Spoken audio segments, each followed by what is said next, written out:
Olá pessoal, sejam muito bem-vindos a mais esse vídeo. Eu sou Jaciele Jacob, engenheira civil, e hoje eu vou te passar 8 orientações básicas, mas essenciais, que você precisa saber se está pensando em investir, em construir, para vender casas populares pelo programa da Caixa Minha Casa Minha Vida. Vem comigo!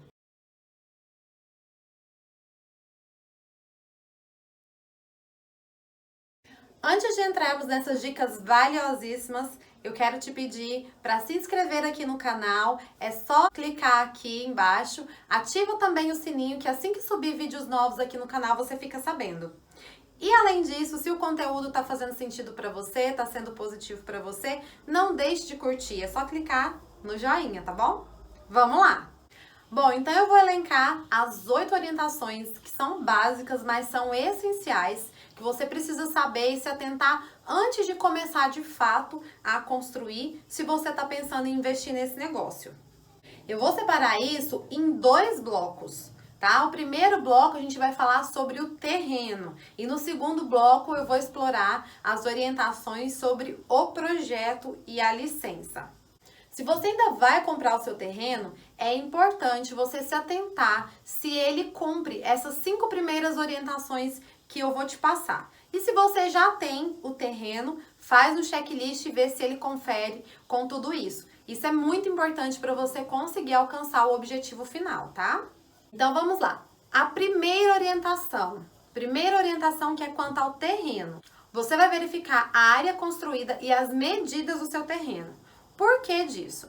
Porque tanto o município quanto a Caixa têm limites mínimos que são aceitáveis para as frações ideais. Eu estou citando, por exemplo, no caso de você querer fazer mais de uma casa por lote, né? Ou remembrar uma área com mais lotes e depois dividir isso. Você precisa se atentar se é viável esse projeto primeiro. Por exemplo, aqui em Goiânia, se eu não me engano, a prefeitura libera que sejam construídas casas com frente de até 5 metros. 5 metros não é a frente da casa, é a frente do terreno da fração ideal de cada casa, tá? Tem municípios que já exigem que o mínimo seja 6. Então, por exemplo, se você tiver um lote de 10 metros, você não vai conseguir construir 2 casas. Mesmo a Caixa aprovando, o município não aprova seu projeto. Então, se atente a isso, porque de repente você paga muito caro num lote pensando que vai construir 2 ou mais casas e na realidade essa conta não vai ser possível. Certo, a segunda orientação que eu vou te dar sobre o terreno é verificar o zoneamento dele. O que é isso? Aqui para nós, Goiânia e região, a gente chama isso de uso do solo. É um documento emitido pela prefeitura que vai te dizer se aquele terreno que você está procurando, que você tem, se para ele é permitido construir e ter uso final, finalidade para residências. Vai que você compra um lote e só depois descobre que ele está numa área industrial, por exemplo. Um problemão, né? Você despendeu de um investimento, de um valor para comprar um imóvel com o objetivo de fazer a casa e não vai poder fazer. Então é importante você observar isso. Essa consulta ela pode ser feita diretamente no site das prefeituras, no plano diretor, né, de cada município, mas eu recomendo que você faça a requisição, solicite junto à prefeitura o documento que te informe o que é possível, o que não é possível daquele lote. Assim você fica resguardado, né, fica garantido daquele direito para logo em seguida iniciar a aprovação do seu projeto. A terceira orientação que eu vou te dar sobre o terreno é verificar se o seu terreno ou o terreno que você quer comprar está livre de tributos financeiros, ou seja, se ele está desimpedido para iniciar a aprovação de um projeto e finalmente construir. Como e aonde você procura isso? É super simples. Basta você ir ao cartório da região daquele lote e solicitar uma certidão negativa. A certidão negativa daquela matrícula do imóvel te fornecerá as informações. Se existe algum débito, por exemplo, alguma alienação financeira, bancária, se existe qualquer tipo de impedimento de transferir aquele imóvel para você. É importante você verificar também se ele está sem nenhum imposto devido à prefeitura. Essa é uma consulta ainda mais simples. Normalmente ela pode ser feita diretamente pelo site da prefeitura. apenas com o número de inscrição do lote, que aqui pra gente é o ITU, né? Imposto Territorial Urbano.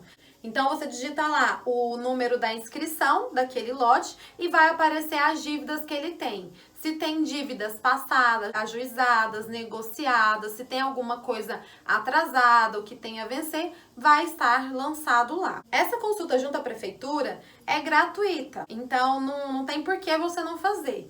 E a consulta junto ao cartório, você vai pagar uma taxinha, não é caro, e aí é só aguardar a emissão da certidão para você verificar se ele está totalmente livre. A quarta orientação que eu vou te dar para você escolher o terreno ou checar as condições do que você já tem é sobre a topografia.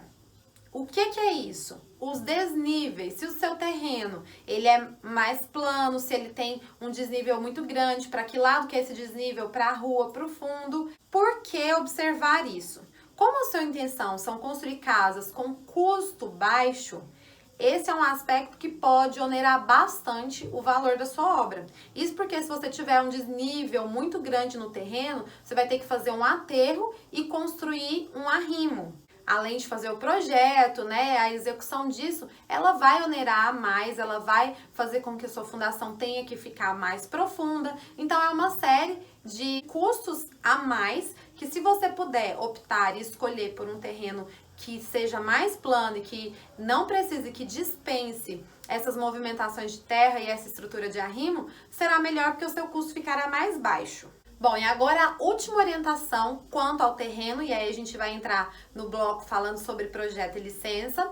A quinta orientação que eu vou te dar é sobre a infraestrutura do terreno, do loteamento que ele está inserido. Isso porque a Caixa, ela exige que a casa a ser vendida no final, ela tenha infraestruturas básicas mínimas, como energia elétrica, água e esgoto. E pode ser que o lote que você tem, o que você vai comprar, ele não esteja num setor, num loteamento que tem esse serviço público, que tem, por exemplo, a captação de esgoto ou que tem abastecimento de água potável. E aí não quer dizer que isso impossibilita que você faça casa, só que você terá custos mais elevados. Vai ter que fazer a fossa, o sumidouro, cisterna, um mini poço artesiano, enfim.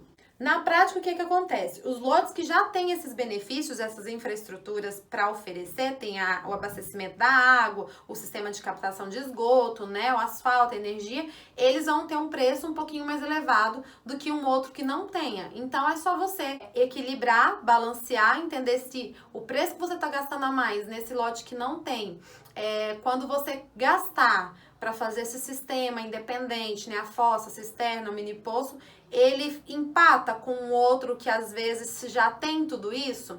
Se ele empatar, talvez seja melhor escolher um que tem todos os benefícios, que você não vai ter essa responsabilidade, não vai ter esse tempo de execução a mais. É uma questão apenas de avaliar as situações para tomar a sua decisão. Então, ótimo! Adquirido o imóvel respaldado de tudo que eu já te passei, de todas as orientações anteriores, agora nós vamos entrar no segundo bloco, que terão mais 3 tópicos, que nós vamos falar sobre o projeto, a aprovação e a licença para construir. E aí aqui você pode pensar, mas o projeto é simples, né? Vamos pular essa etapa. Mas não é bem assim, e eu vou te dizer por quê. Quando você tem o objetivo de construir para vender, sua intenção é colocar o melhor projeto e o mais viável financeiramente dentro do terreno. Além, é claro, de proporcionar satisfação para quem vai comprar, né, a sua casa própria. E é aqui que chegamos no 6º tópico, na 6ª orientação, que é o atendimento total às normas. Nesse sentido, você precisa observar todas as orientações, as normas do Código de Obras do município, definindo, por exemplo, se você for fazer mais de uma casa, se essas casas serão geminadas ou seriadas. Existem padrões e definições diferentes para cada um deles. É no Código de Obras também que você vai encontrar as diretrizes. As diretrizes mínimas, por exemplo, quanto a recuo, lateral, frontal, áreas mínimas de cada ambiente, áreas mínimas de ventilação e iluminação, o que vai definir o tamanho dos vãos, das portas e das janelas, a altura do pé direito, exigências relativas à vaga de garagem, índice de permeabilidade e por aí vai.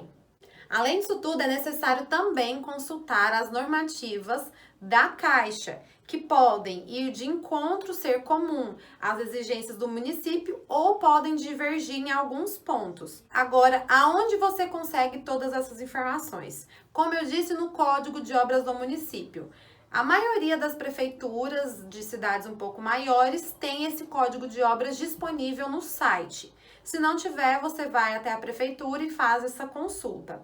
Quanto às normativas da Caixa, você pode encontrar também no site da Caixa o caderno de orientações técnicas, lembrando que essas normativas elas podem mudar a qualquer momento. Então você tem que ficar sempre atento a essas mudanças. No fim das contas, o que você precisa é ter um projeto que atenda tanto a prefeitura, né, do lugar que você vai construir, quanto a Caixa. Isso parece difícil inicialmente, né? Tudo que a gente não sabe no início é difícil, mas se você seguir todas essas orientações que eu tô te dando, com certeza a sua primeira experiência vai ser menos dolorosa e depois você vai pegando o caminho das pedras, vai pegando o jeito e aí fica tudo bem mais fácil, te garanto. A sétima orientação que eu vou te dar quanto ao projeto é enquadrar esse projeto com o seu objetivo final. Então, o que é isso? Se o seu objetivo é construir e vender pelo programa Minha Casa Minha Vida, isso vai nortear todas as suas decisões desde o início, desde a compra do terreno, da elaboração do projeto. Esse aspecto, se não observado, ele pode ter um impacto muito negativo no final da sua construção. Por quê? A Caixa, ela enquadra os imóveis dentro do programa Minha Casa Minha Vida com alguns limites. Então, você tem que ter essa clareza, porque você vai fazer o projeto desde o início pensado, projetado, orçado para o custo viável. O que eu quero dizer com isso? Por exemplo, aqui em Goiânia, se eu não me engano, o limite máximo do programa Minha Casa Minha Vida é R$190 mil. E isso pode variar, tá? De cidade para cidade, conforme o governo delibera isso.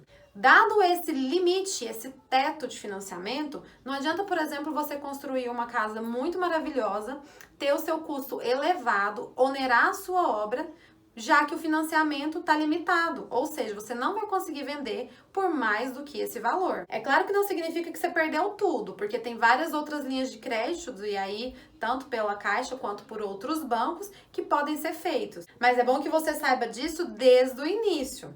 Porque já pensou construir tudo com uma finalidade, pensando com o segmento e chegar lá no final, você gastou, por exemplo, 200 mil no imóvel e não poderá vender ele mais do que 200 pelo programa? Aí você tem que entrar numa outra linha de crédito que é mais exigente, que não tem subsídio, que os juros são mais altos e de repente você pode ter dificuldade em encontrar o cliente final para vender o seu imóvel. E chegamos à última orientação que eu vou te dar e essa tem um impacto financeiro bem significativo, então fica comigo e presta atenção. A oitava orientação é dimensionar bem a área total construída. Como dimensionar bem? Como eu disse para vocês no tópico anterior, o financiamento tem um limite teto. Então, dentro desse limite teto, é importante você observar o tamanho limite também da sua construção. Isso porque se você fizer um projeto com uma área construída muito grande, na hora de fazer todos os cálculos de imposto, de registrar isso, de fazer a avaliação da casa, tente a pegar a área do seu projeto vezes o CUB. O que é o CUB? O custo unitário básico. Então, esse CUB você pode pegar no caso de Goiás, pelo Sinduscon, GO, e usar o que tem na tabela lá, se eu não me engano, é o R1, que é residências ou casas para baixa renda. Então, você vai pegar a área construída vezes o CUB e vai chegar num valor final. Se esse valor final for superior ao teto financiado, provavelmente o seu cliente não vai conseguir comprar essa casa enquadrada no Minha Casa Minha Vida. E aí gera os transtornos que eu já citei anteriormente. E ainda um outro ponto tem que ser levado em consideração. Quando você vai fazer os registros no cartório, os registros finais de habite-se, de averbação, de instituição de condomínio. O cartório tem algumas faixas para cálculo dos emolumentos, que são as taxas cartorárias. Como que é feito isso? Eles pegam esse valor final, que eu te citei que é a área vezes o CUB, pega esse valor final e aí encaixa ela dentro da tabela do cartório. Por exemplo, se você chegou num custo final de 190 mil, tem cartório que a taxa dele varia, por exemplo, até 150 mil é uma alíquota, né? 150 mil até 200 mil é outra, acima de 200 mil é outra taxa. Então, quanto maior ficar o seu projeto, maior vai ser a taxa que você vai pagar no cartório. Quando o seu projeto ele está encaixado pelo programa Minha Casa Minha Vida, você ainda tem uma redução de 50% em cima desses emolumentos, dessas taxas. Isso é lei. A Lei Federal 12.424 prevê esse direito. Então, percebe que se você não analisar esse cenário todo desde o início do seu projeto, você pode chegar lá no final, na hora de fazer os registros, né, de pagar todos os custos das taxas cartorárias e ter um custo mais do que dobrado. Então, observe bem isso. Aí, só uma ressalva que eu vou fazer. A área que eu estou falando, que é multiplicada pelo CUB, que vai dar um valor final, não é a área individual de cada casa de unidade. É a área do condomínio. Então, se você está fazendo um lote, 2, 3 casas, é a área total construída do empreendimento, vezes o valor do CUB, que vai chegar no valor final, e esse valor final é que o cartório vai encaixar nas alíquotas para cálculo dos emolumentos, tá bom? Então, o que eu te oriento? Escolhido o terreno, você sabe qual que é o cartório daquela zona, vá no cartório, pegue a tabela, né, das custas, dos emolumentos que eles calculam, entende qual que é esses limites, esses parâmetros que eles utilizam e na hora de elaborar o seu projeto, vá fazendo simulações. Se você tiver 60 metros, 2 casas de 60, você vai ter 120, 3 casas de 60, você vai ter 180 metros, vezes o CUB, vai chegar num valor X. Esse valor X está encaixado em qual limite ali da tabela do cartório. Isso vai te gerar um custo com as taxas finais de X. Seu imóvel sendo possível, sendo enquadrado dentro do Minha Casa Minha Vida, esse custo X você racha por 2, divide pela metade, que a lei te garante 50% de desconto, é o que você vai pagar nas taxas finais cartorárias, ok? Bom, então, com um projeto bem elaborado, se atentando a todas essas observações e orientações que eu te dei, é só pegar esse projeto, apresentar junto à prefeitura, abrir um processo de análise para aprovação e requerer a aprovação do projeto e a licença para construir. Aqui em Goiânia e região, essa licença é chamada de alvará de construção. Pode ser que no momento da análise do seu projeto, a prefeitura faça algumas observações e peça mudança. Basta você pegar isso, fazer os ajustes necessários, entender se esses ajustes não estão indo contra as normas da Caixa, né, também, devolver para a prefeitura e requerer o seu alvará para finalmente iniciar a obra. Tá feito? Então é isso, eu espero ter te ajudado com essas orientações. Elas são muito valiosas, acredite, eu aprendi apanhando e seria muito importante para mim se eu tivesse tido elas lá no meu começo. Se esse conteúdo foi relevante para você, então não deixe de curtir, de se inscrever no canal e de compartilhar. Se ficou ainda alguma dúvida, deixa aqui nos comentários que eu vou fazer o possível para responder e trazer essas informações para você, ok? Muito obrigada e até a próxima!